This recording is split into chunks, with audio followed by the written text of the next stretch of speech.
Hello, good afternoon everyone. This is Teacher Chet. So this afternoon we're going to learn how to use has, have, has not, and have not in our sentences.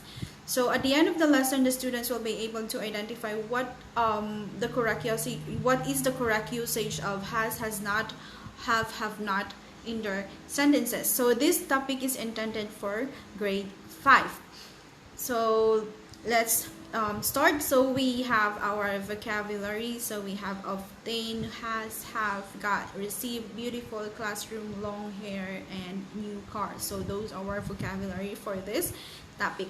Next up is we're going to have a review regarding our subject-verb agreement. So we have number 1 is if you have a singular subject, you must use these verbs as, was, has, does, or verbs ending in s or es because these verbs are singular verb forms. For example, for verbs ending in s is walks, she talks, and for the verb ending in es we have goes, does. Okay, so those are verbs ending in es. So rule number 2 is if you have a plural subject, you must use these verbs are, where, have, does, or verbs without s or es endings because these verbs are plural verb forms. Okay, so like for example, we talk, they talk. That is example of plural. So rule number 3, anytime you have the pronoun you as the subject of the sentence, you must use the plural verb forms which are, where, have, do, or verbs without s or es endings. So for example, you have, we have. So those are the pronouns. Next is we're going to give the meaning of get. So get is the present tense form of the verb.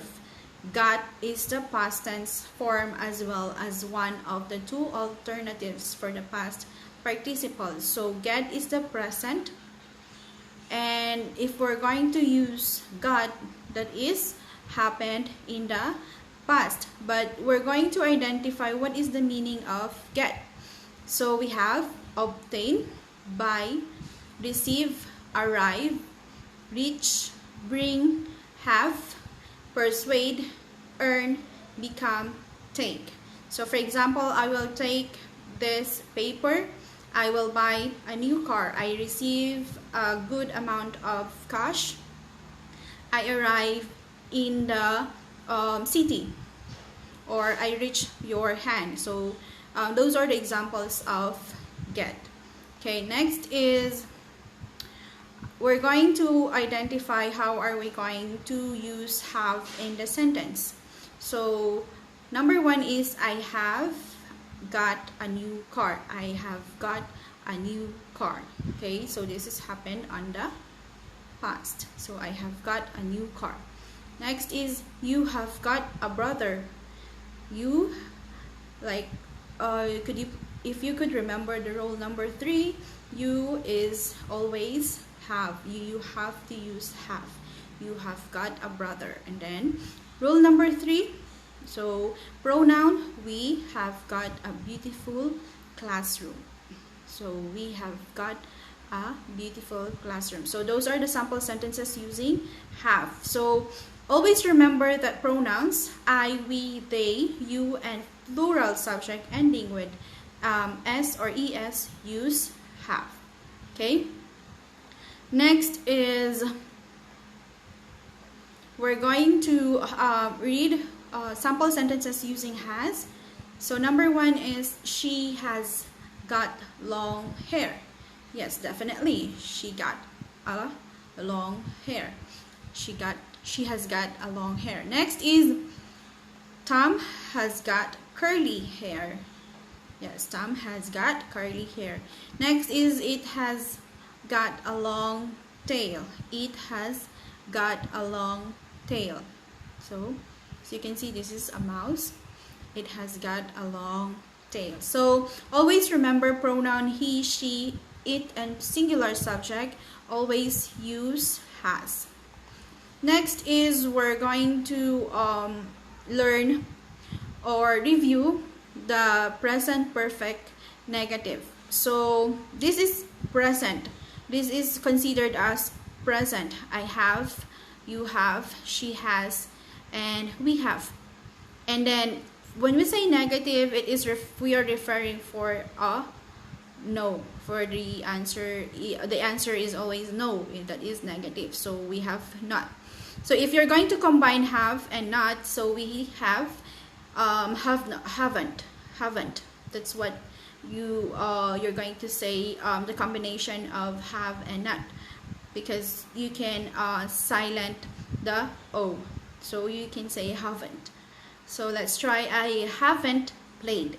It means you never played at all. I haven't played.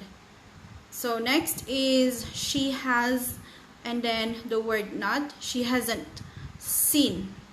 She has not, or she hasn't seen. She hasn't seen. Okay, she has not seen at all. And then for our pronoun, we have you have studied, you haven't studied, you haven't studied. So you haven't studied at all, or you have not studied your lesson. So I have here example. I haven't played. He hasn't got a pen, or he doesn't have a pen. They haven't finished with their exam, or they have not finished with their exam. So those are our example for present perfect negative. So next is we're going to have a short practice about have, has not, have not. Okay, so number one is the pronoun is I. So if you could remember the rule number 3, if it's pronoun, you have to use the plural form of the verb, which is have. So I have got a new bike. Number 2 is have got. You have got a new house. You have got a new house. Next is singular. Anna has got a sister. Anna has got a sister. Next is John has got a dog. Singular. My mother has got an umbrella. Next is plural. My friends have got a new ball. Eric, singular, hasn't got a pretty dress. David, singular, has got a brother. Mary hasn't got long hair. Negative. Leonardo, singular, has got short hair. My aunt has a big house. They have an old car. My uncle has a green t-shirt. She has a red dress. It has 2 long ears. My dog has a short tail. My cats have long hair. We have a lot of friends. It has a lot of food. Michelle has a babysitter. Okay, so let's try here for our activity. Number 1 is you're going to fill in the blanks using have or has. Okay, number 1 is, the answer is have, because this is pronoun, and rule number 3 is when it comes to pronoun, you have to use have. I have 2 pencils. They have a test today. Mom has a new dress. We have new music lesson today. I don't have any brothers or sisters. He doesn't have any homework. Peter has a big sister called Tommy. My monkey has a yellow banana. We don't have school on Friday, and she has a new baby sitter. So those are the functions or the meaning of has, have, has not, have not in the sentences. I hope that you will able to construct your own sentences using those words that we have studied this afternoon. So we're going to have a short review for the next meeting. I hope to see you soon, and have a blessed day. Goodbye.